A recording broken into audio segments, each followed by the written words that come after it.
What's going on, guys? Welcome back to another edition of the podcast. Hello, how are you today? I'm your host, Mitch Corbett, and sorry for the past week. No episode last week.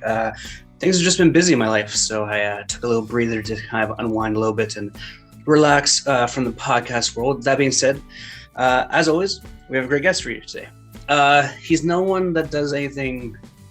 Well, he's one of my best friends. To say that he doesn't do anything would be a disservice to him, but the thing is, like, he does a lot of things. He's a musician, producer, salesman, father, husband, all these great things.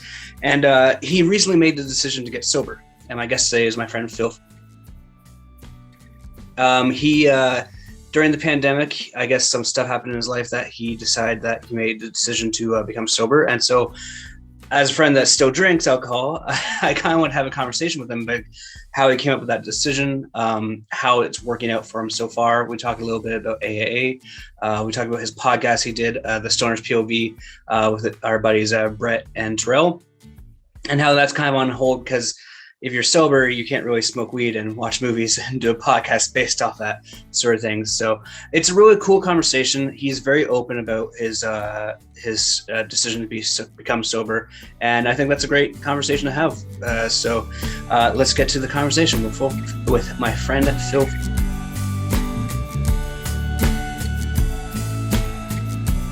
You're looking skinny. You're looking healthy, though, man. Ladies and gentlemen, welcome to the podcast, Phil. Newly sober, although he's drinking from a can. I can't tell what it is. It's a non-alcoholic beer. Oh, how do those actually fucking taste?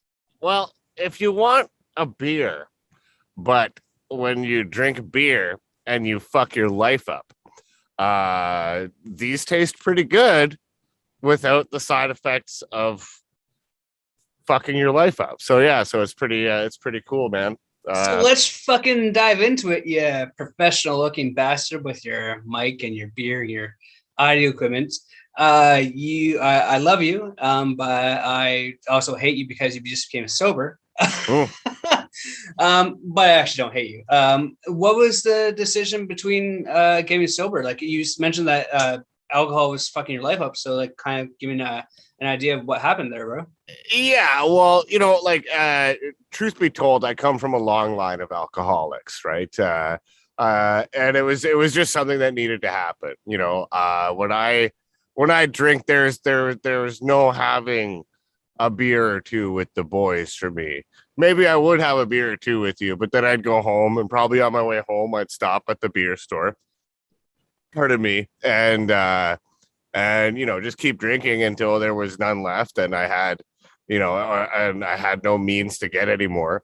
And I did that for years, man. I did that from my early 20s up until my mid 30s, and it just was not.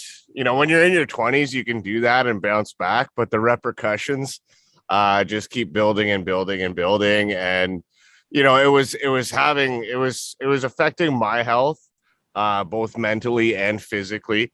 And it was affecting my marriage, which is a big one.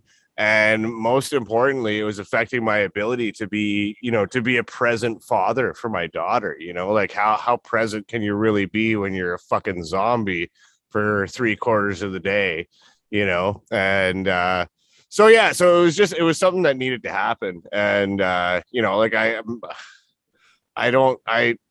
it could have been worse. And, I've been, going to meetings and whatnot. And I've definitely heard some real, there are bottoms that are a lot further down than mine was or could have been. But it was just, it was just time. It needed to happen. And I always, I knew it needed to happen. Something needed to change.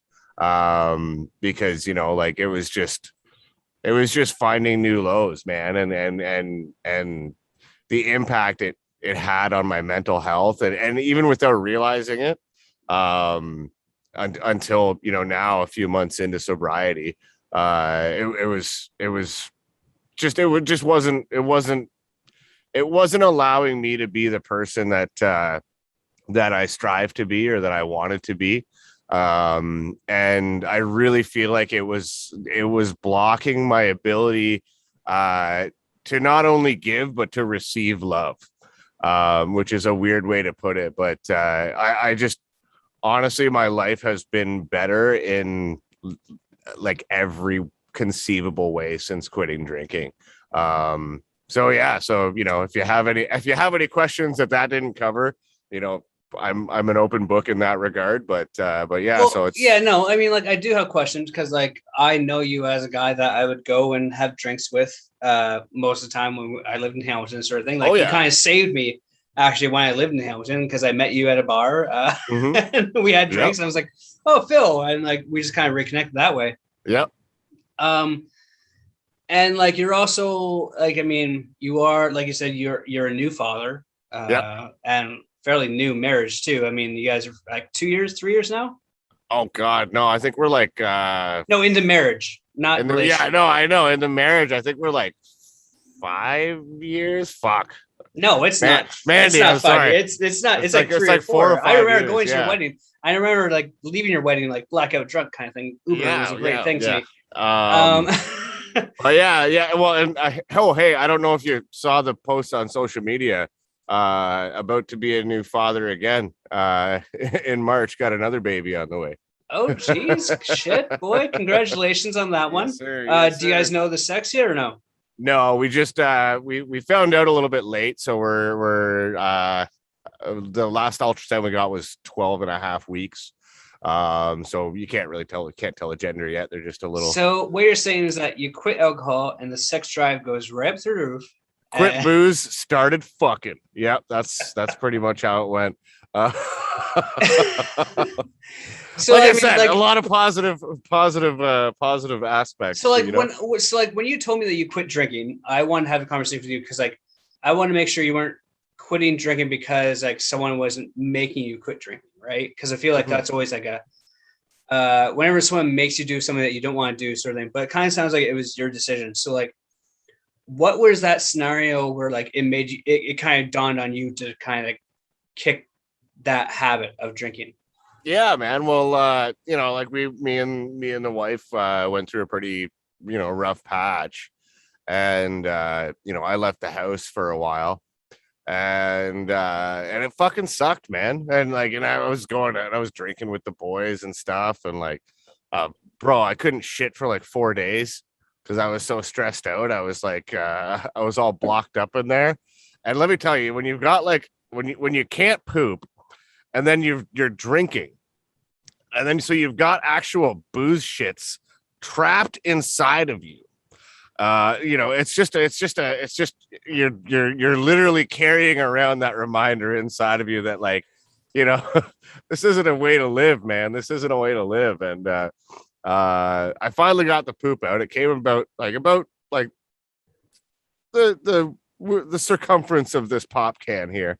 That was quite painful. But what it really was honestly, it was that I want to have a life with my family. I want to be there for my family. And being away from that, and sorry, Mandy, but especially being away from my daughter, it just ripped the heart out of me, man. And I will give anything to be with my daughter. And if all I have to do to do that, and it wasn't all I had to do, but if one of those things is, quit drinking and stop being a fucking dickhead, then by all means, and so it was, it was a hard thing, but it needed to happen. And I'm glad it did. It was a very painful lesson to learn. But I came out the other side of it a better man, I think. So like as thunder roars in the background, so we're in Ontario in the midst of a heat storm, with rain and lightning.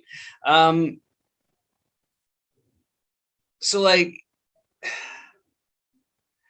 so I know you as a creative person. I know he's a musician. I know he's a producer, that sort of thing. So like, can you talk about like post-production, like pre-drinking sort of production style and like post-production style drinking? Like, is there a difference, or like, have you found that you're more creative as you're sober? So that's a very good question. So, and to be honest with you, I think a lot of my substance abuse kind of stemmed from that, because when you start out, you have a few drinks, you're loosey goosey in the studio, you smoke some weed, whatever, and all of a sudden you're super creative, and I was smoking weed and playing guitar and playing, like, my band back in the day, shout out Blacktop Recess. We were the stoner band. We pulled up in our van, we opened the doors, there was a cloud of fucking smokes, and we were smoking. We brought our big, ridiculously big amps and drum kit in, and took fucking an hour and a half to set up because we were fucking high. Played 5 songs. Everyone was pissed because we were late and we got out of there, but it seemed like the way to do it. But eventually that led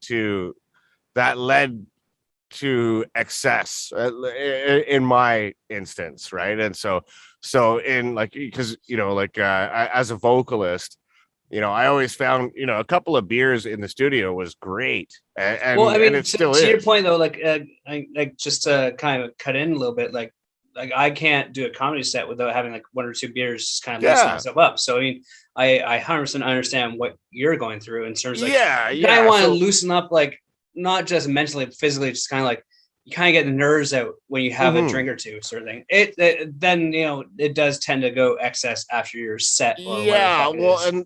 and that's, and so I hit this period where, like, like, that spark of inspiration just wasn't really there. And like, I've got, my home studio, I've got all my gear, and I can't fucking write a song to save my life. And it's, again, back to that blocking my ability to receive and give love. I believe that, part of that, as cheesy as this sounds, part of that inspiration for music is you being open to receiving those that spark of inspiration is almost like a transmission. And if you're not tuned to that frequency, nothing's getting there, and so you can't even get that initial spark to work with something. And again, like, in moderation, fine, but like, I had taken it down this path where I wasn't receiving any of the benefits anymore. So when I stopped drinking, I put down the bottle and picked up my guitar, and I've been playing a lot. I think in certain ways I'm better at a lot of things on guitar than I ever was before. And I just just because, imagine you like being high or drunk, like, this sounds good. Then you listen back, oh fuck, this sounds shit. And then now you're sober, you're like, this sounds good. Listen back, oh, this actually does sound good. no, I still hate everything I fucking record. But no, yeah, like, just last night, me and one of the guys from the old band, we were recording, and rather than just like, when you're doing your warm-ups and you're recording, you have to listen back to every mistake, and you drink a beer and you're pissed off, and at the end of that pissed off period, you're finally in the groove, and I don't have to worry about having too many beers in me by that point to be effective and to be productive. So actually, creatively, because it was a real concern for me, I'm not going to lie to you, Mitch, going in, was, is this going to affect my ability to Creativity, yeah. create music? Because some sort of substance had always been involved. So let me ask you though. I mean, because like, you just became sober. I know that you guys had planned to do a show pre-COVID. And it was Yes. going to be your big last show, sort of thing. And I was actually going to fly down from Newfoundland to do it Crazy. and be a part of that sort of thing. You would have owed me $400. I'm just finding out about this now. I would have worked the merch table and just took all the money. What money? Exactly. It would have been good time. But how much of your decision was it based on, like, everyone kind of was cooped up in their homes and stuff like that, and that were like, that kind of became like where issues were became more prominent, if you will. Yeah. Like did it become an issue with substance during COVID because everyone was locked down? And like, is there a time where like post COVID with therapy, do you feel like you could get back to being able to have a steady, not a drinking habit, but like be able to have one beer with the boys sort of thing? Yeah. So, as far as I don't think it became an issue during COVID, it always was an issue. But it definitely exacerbated the issue. And like I've had my struggles with mental health and whatnot as well. And when you're cooped up and you're going crazy, and you're just, it's just, you're there's just no change ever. You call your friend, hey, what's up? What's new, man? Nothing at all, actually, and so it was definitely exacerbating that issue. And I think from my experience and from the people I've spoken to, I think a lot of people turn to alcohol and various forms of substance abuse. And for some people, hey, if you can drink or recreational drug use or whatever, and if you can handle it, awesome. I've got no problem with anybody drinking. I've gone to the bar several times, since my sobriety, and I'll have a non-alcoholic beer or whatever, and I'll chill, and sorry, I'm kind of going off on a tangent here, but I don't think it became an issue. I think it exacerbated the issue, and I'm kind of thankful that it happened. That it happened not for COVID, but for it to happen sooner, so I could get on it and not be years down the road wondering why my wife left me and why my kids don't talk to me. I'd rather I can still build from here. I don't have to rebuild. There is some rebuilding, but so did it take a conversation with your wife to fucking get the issue done, sort of thing, or was it like a self-realization thing? Because I feel like with you, like I know you for a long time, I feel like it would take someone to kind of point it out to you, and and you would probably Mandy be a little bit ignorant to the pointing out sort of thing, right? So how hard of a conversation did you actually have? Well, Mandy had always, or not always, but had long for a long time taken issue with my drinking, and I was just kind of blind to it and and just stubborn and just a shithead about it. And when we sat down and we're gonna work things out and decided, hey, we're gonna work on things. I voluntarily was like, I will start going to AA. I'll quit drinking. I'll sign up for a meeting right now. And the funniest thing was, so I find a meeting in my city, and I'm like, okay, cool. We're going to go to this meeting. I'm going to go to this meeting. And so my wife and my daughter, my wife and daughter are going to go to the park while I'm in this meeting. And so I work up all this that courage. Must have been a little bit weird, bro. So I'm waiting outside, and the wife drops me off and leaves to the park, and I work up all this courage to walk through that door, man. And it was not an easy thing to do. I go to open the door. It's fucking locked, bro. Like it was like, it's like a sign telling you, like, don't become sober. It's a trap. Yeah. And so I'm looking at this because of COVID. Was a maximum occupancy of 10. And so if the door's locked, don't even bother knocking. And I'm just like, really? And so I call the wife and I'm like, listen, this sounds like bullshit. I know it sounds like bullshit, but the door was legit locked. Like it was seriously locked. I am not lying. Like you could walk up and try the door yourself. And for me, like I could have taken that as a sign. It's like, fucking let her rip, Phil, And it just sounded like a bullshit excuse. Like, yes, the door to AA was fucking locked. It sounds like every movie excuse not to get therapy, essentially. Right? Exactly. So but I was, at that point I was dedicated, because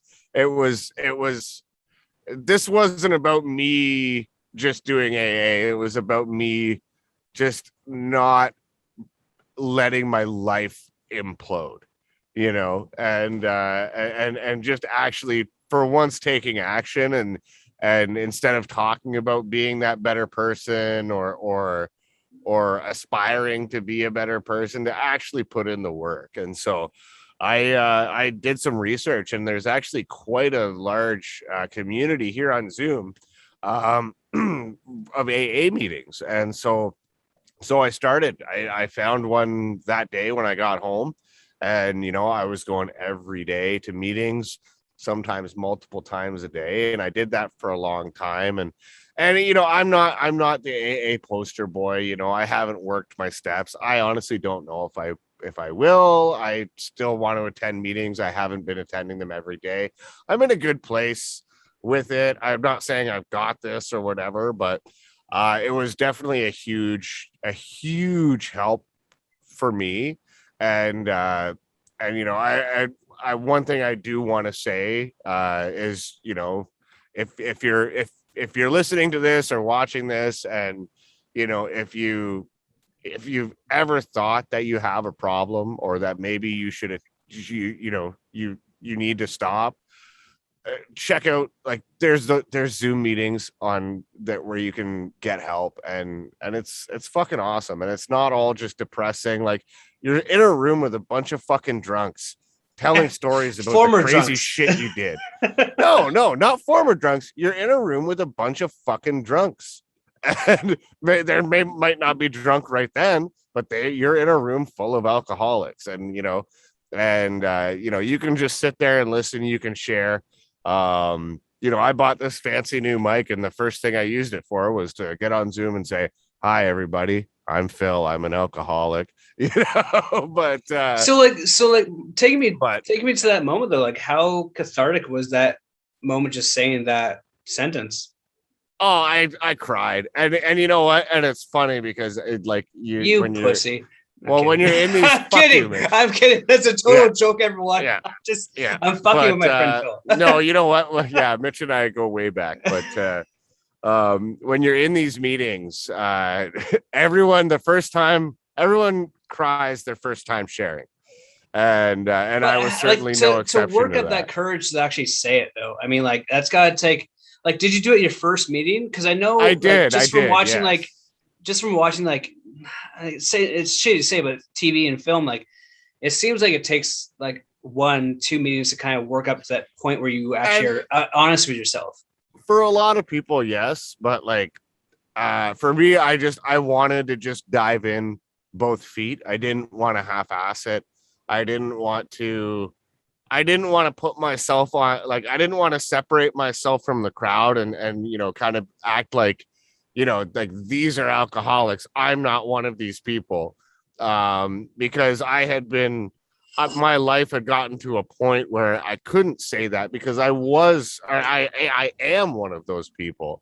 And so, I was really fortunate, because I've been through because there are a bunch of different online meetings you can check out. And the very first one I went to was awesome.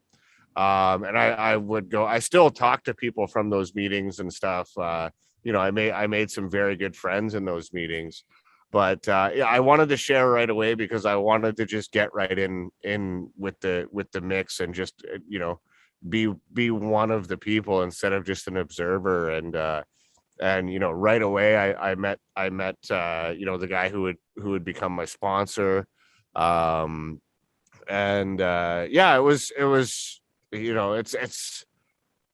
definitely helped me. I don't necessarily want to say I couldn't have done it without AA, but it would have been a hell of a lot harder without AA. And to be realistic, I probably would have, because I've tried quitting for a month or whatever, and it's never stuck. And AA made all the difference in the world, you know. So I don't want to say I couldn't have done it without AA, but I probably fucking couldn't have. And I still know that if I'm having a hard day, I can turn to that group of people, and I can, you know, I've got the book, I've got all that, and you know, there's always a resource there for me if I'm So how having a rough much time. has being able to communicate with those people through AA helped you with your communication with your wife?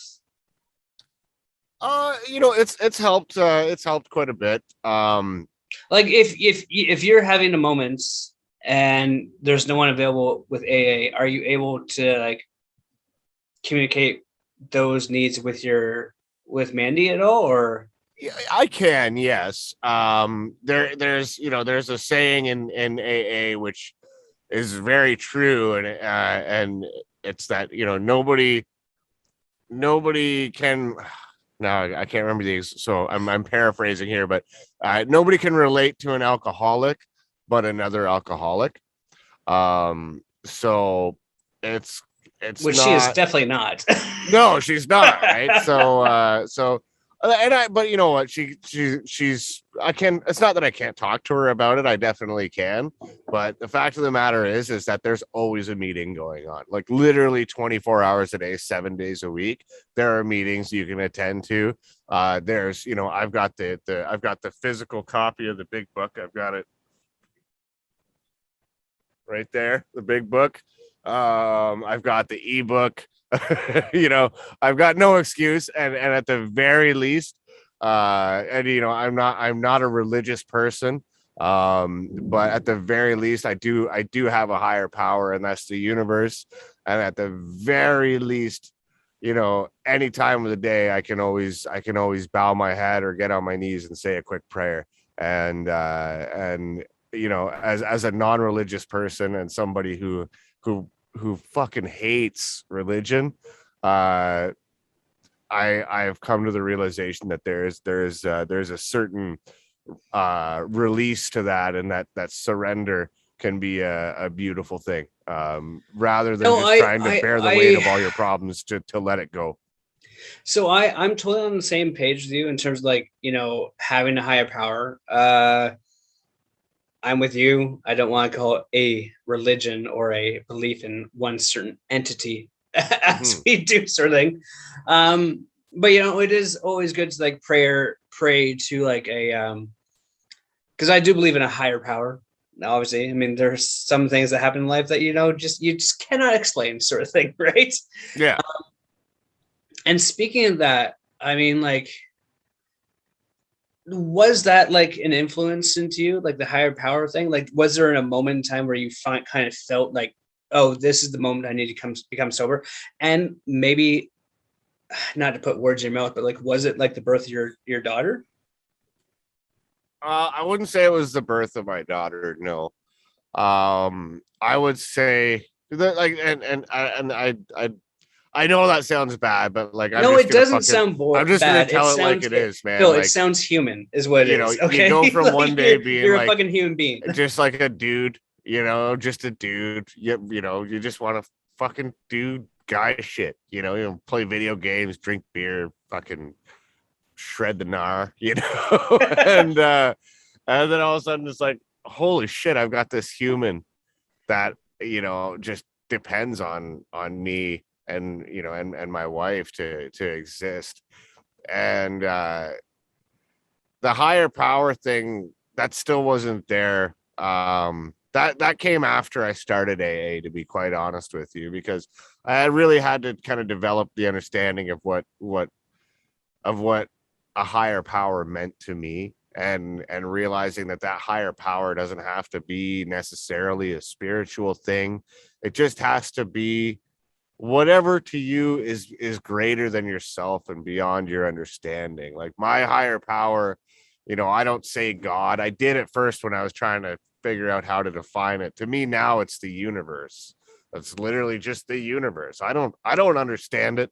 You know, if there very well could be something out there, but you know, I surrender my problems to the universe, and and just hope that I have the the tools to overcome them, or to accept them.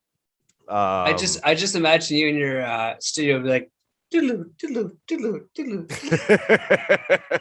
But yeah, but my daughter is definitely a big part of it, but that came later. As she got older and as our bond got bigger.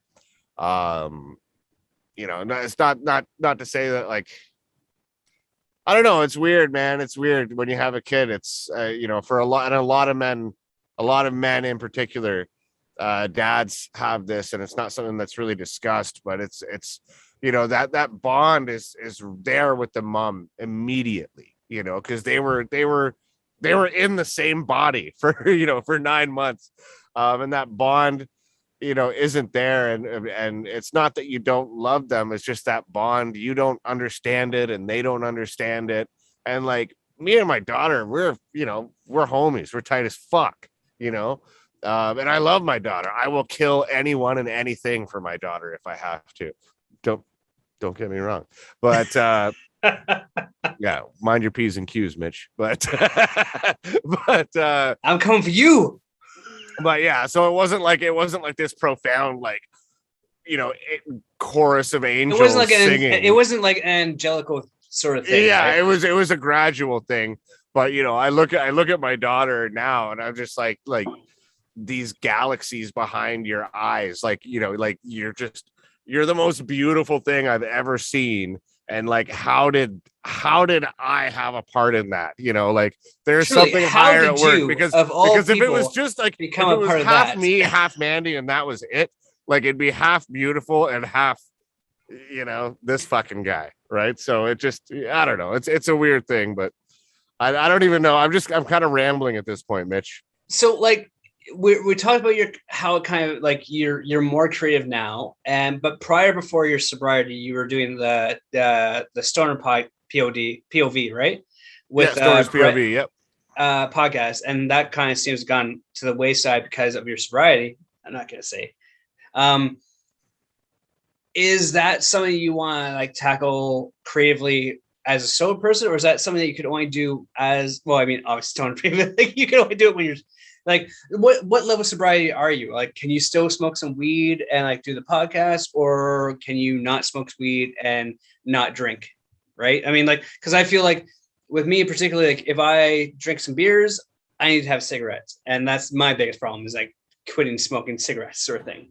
So here's what I did, Mitch. I quit everything for 3 months. I did not smoke weed or drink. I still smoked cigarettes because it's addictive. Yeah. I'm with you, brother. Don't worry. Yeah, it's very hard. Cigarettes might be the most hardest habit to kick, to be honest. Yeah, but I quit everything for 3 months.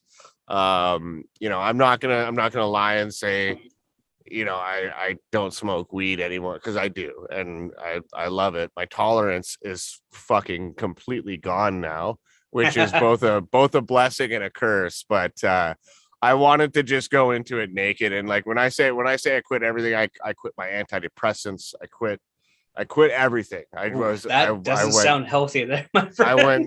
Maybe it's not, but I tell you what, I'm in a better place for having done that, because I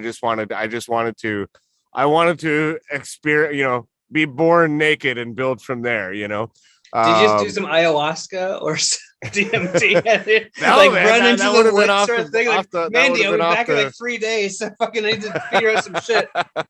But so I quit everything. You had asked me if if I can ever get back to casually drinking. I don't think so, to be honest with you. Well, it's good to know, because I plan on visiting you, and I don't want to try it, like, be that guy. Hey Phil, you want to like? Yeah, like, because like I'm always that person that, like, moderation is a key thing. Yeah, but at the same time, Mitch, like, if you come, if you come over, and it's gonna happen, we can get together and barbecue, and you can have some beers, or we can go out and I don't care. I'm not sitting there fucking shaking if someone's having a beer. I'm And I'll cool. tell you I'm this, cool just getting high as shit with you guys. That's cool too. I'll tell you this, I was saying this to a buddy of mine the other day. Josh, the old drummer, or the drummer from Blacktop, back in the day. Because I went to Simcoe and popped in, and I was like, let's get some food. I'm starving. And so we went to this pub, and I'm like, by the way, man, I'm like, just getting it out there. If you want to have a beer, have a beer. Like, I really don't care.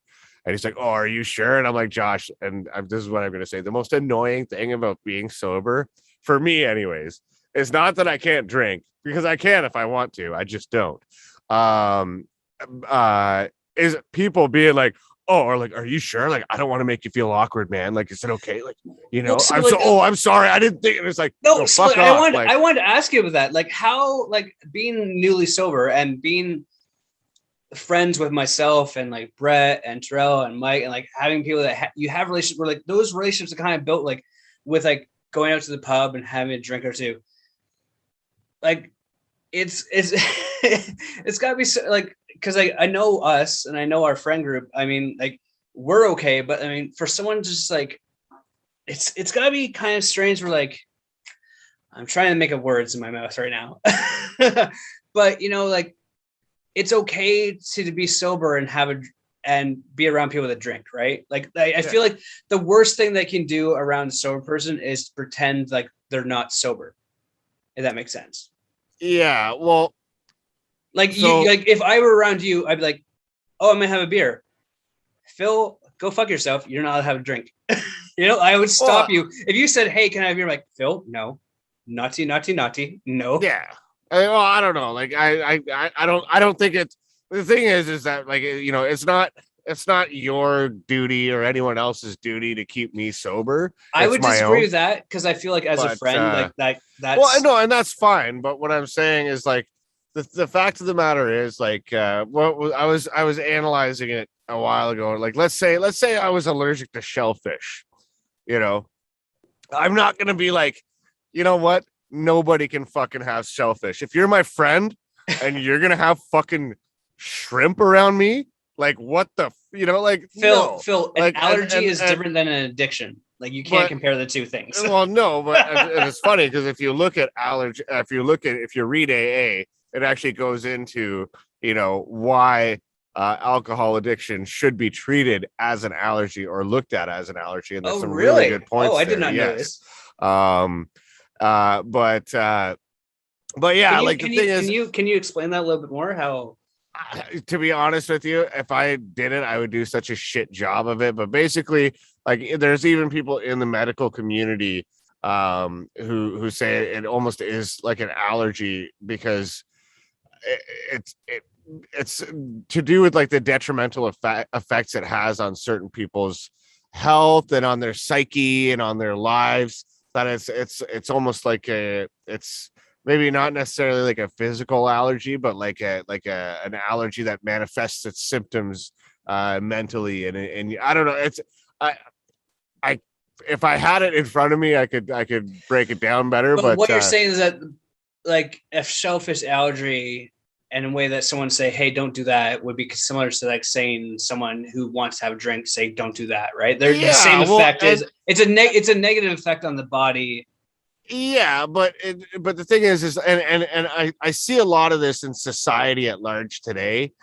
Just because I can't handle something or I have a problem with something, now the entire fucking world's got to change because I'm so delicate, and fuck that shit. Have a fucking beer. Phil. You're a fucking have a flower. beer, smoke a joint, fucking do your shit. I don't care. This is my thing.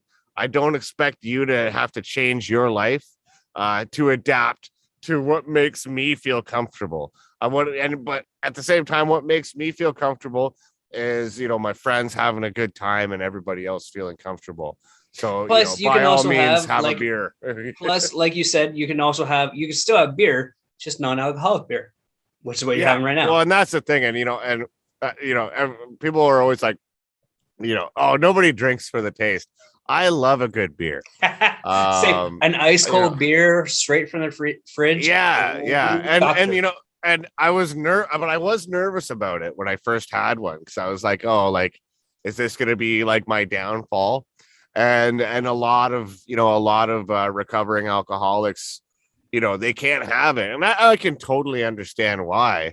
For me, it's almost the opposite, because it's like, oh, like I can have beer, I can sit and play Xbox with the boys or whatever, and down a few beers, and I don't have that burden of getting drunk or being or just like I can have a beer and there's none of the bullshit with it. How great is that feeling when after you're done playing with the boys, you stand up like, oh, I can just like straight walk to my bedroom. Yeah, I can tumble to the bedroom. I can drive to the store right now. It's great. It's gotta be a fantastic feeling. You're like, oh, hey, I'm not drunk. Like I can just go wherever I want to go. Great. The one thing though is these bad boys, you still get the beer shits. Not as bad, but you still get them. But yeah, like to that point too, like I've had with the weather being crazy like it has been, I've been waking up with headaches a lot lately, and I'm just like, I get up and I'm like, I used to start like maybe not every day, but like probably like at least 3 or 4 days a week feeling like this, but way worse. And like, how did I drag my ass through the day like that? And so it's just like, it's funny, or like like people talk about like drunk dreams. When they quit drinking, everybody has dreams that they drink, and like, oh, it's this bad thing. And for me, I look at it, I'm just like, fucking right, that was just a dream. Like, keep going. And as Biggie Smalls said, it was all a dream. Yes, he did say that. What else did he say? Motherfucker, say your prayers. There you go. So let's kind of go into like the music thing about it, because you guys were about to do a one last show. Blacktop Reese's, I think, was the band, right? Yep. And then that shit, COVID canceled all this shit. So like, is your new sobriety helping you? Are you guys gonna do some new shits? And are you hoping to do something like maybe in the winter, spring sort of thing? Like what's the plan with all that? Because I'm looking at you now and you are in a studio. You have a very fancy mic. I am talking to you through a laptop sort of thing. So kind of give me an idea of what's going on with that. Yeah. So right now there isn't really a plan with that. I know I don't even know if there's any talks to be had about that because we were going to play this festival called Forge Fest. And so the first time we got back, it was supposed to be like not a last show, but like, well, a last show, but a reunion show. Right. So, we hadn't jammed in years. The first day we get to jamming, Kobe Bryant died. And then we get jamming again, and then COVID happens. So maybe it just wasn't meant to be, but so that maybe you're the reason for all this bad shit happening in the world is what's happening. I'm not saying it, Mitch, but you did. I did, and I'm calling you guys out on this shit. Stop doing things. Sorry.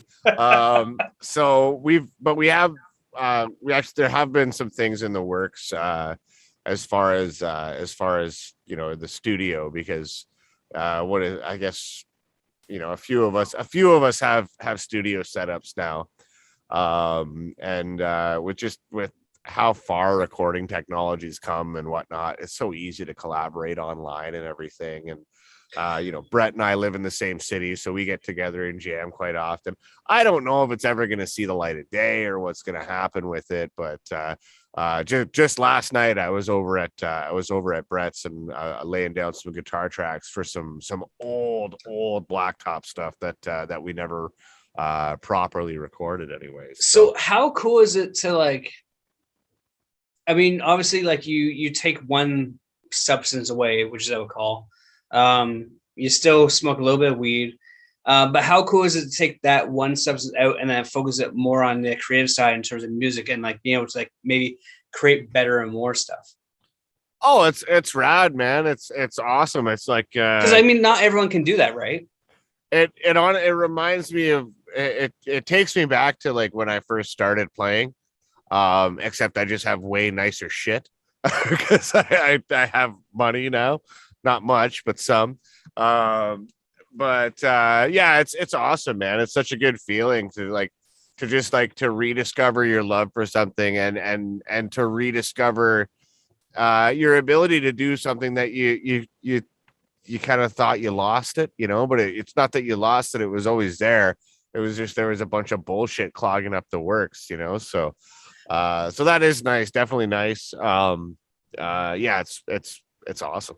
Do you feel more inspired to like create now that you have a daughter, another child on the way, like so that you have something to like show them, like, hey, daddy was kind of cool back in the day, sort of thing? Because I know, and like this is reverence, I know that Jesse's doing that with wrestling.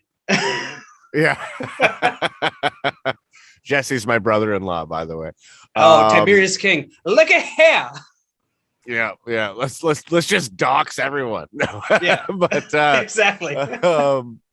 No, but he's getting back into wrestling, and you're kind of getting your flow back in. And so, like, there is a parallel there. His kids are a little bit older, and your kids are growing. So, I mean, I want to kind of put that parallel out there.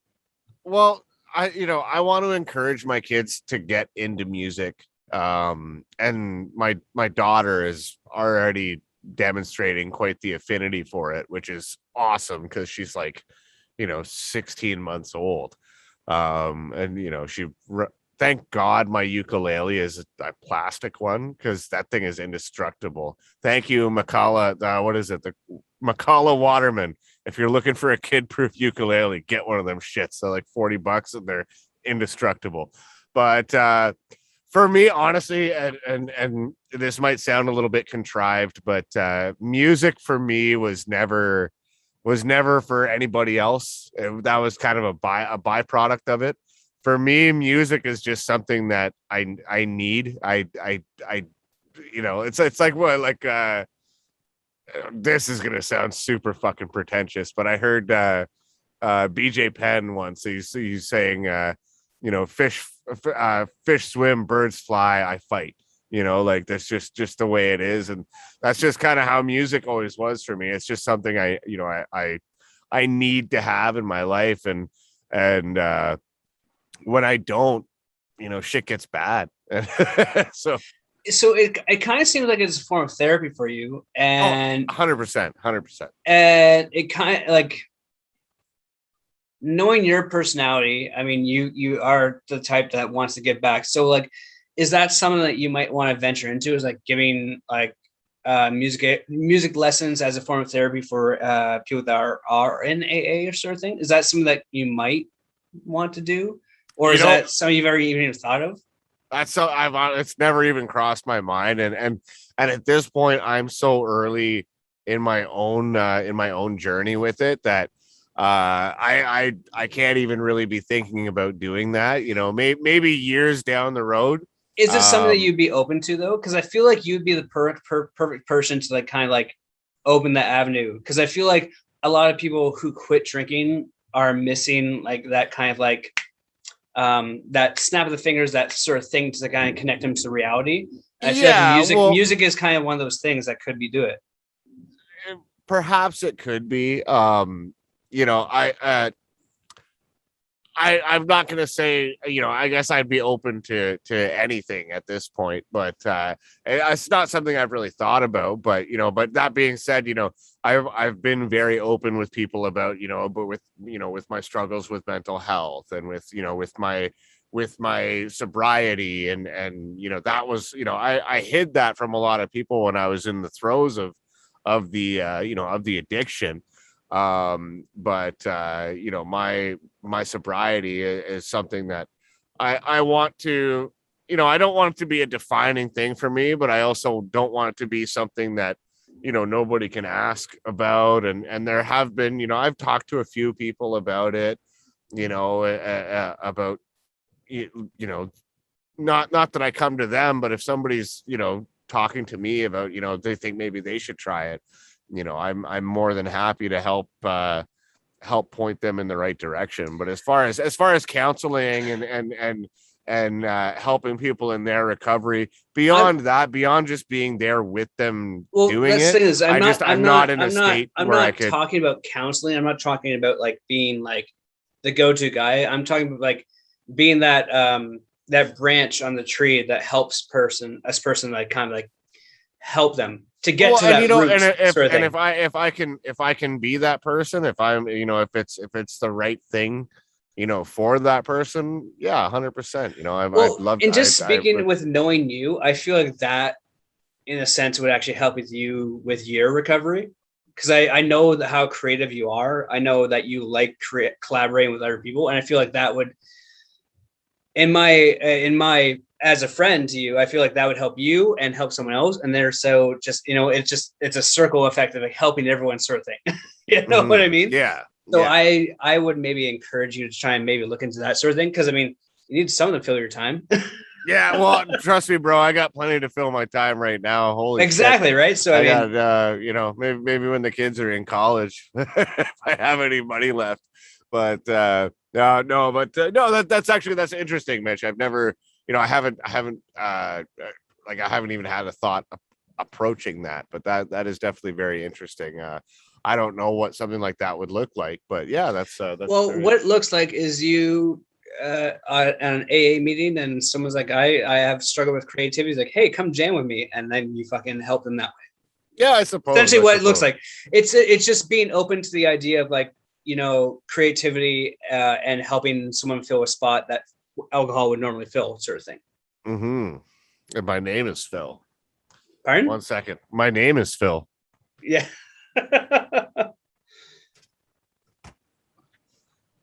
Had to hit the fridge there. Yeah. You had asked about the podcast too. So the podcast, I actually did do a few episodes of it, Stone Sober. Yeah. But it's not going on anymore. No, like we just honestly good, because I disagree with all your opinions. You guys were shit at movie reviews.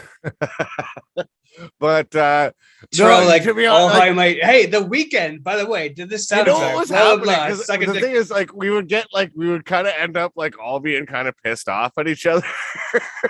it was fascinating. I live in London. I would drive to Sarnia. I'd listen to it, and I'm like, what the fuck are these guys talking about? They have no background whatsoever, first off. Yeah. And Terrell was like being listen, me and my Terrell have our own thing. This motherfucker thinks he's better cook than me. Fuck off. He's definitely better at baseball on the PlayStation than you. Why? What? My bachelor party, he smoked at MLB, man. Why you gotta bring that up, Phil? Do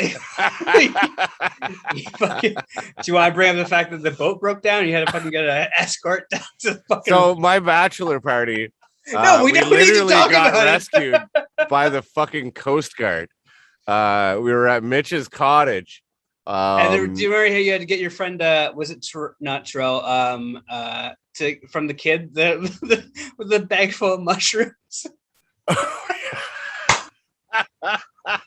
Fucking little motorboat fucking down the river to get who was your friend? Unknowingly transporting magic garbage bag full of mushrooms. There was a lot of mushrooms.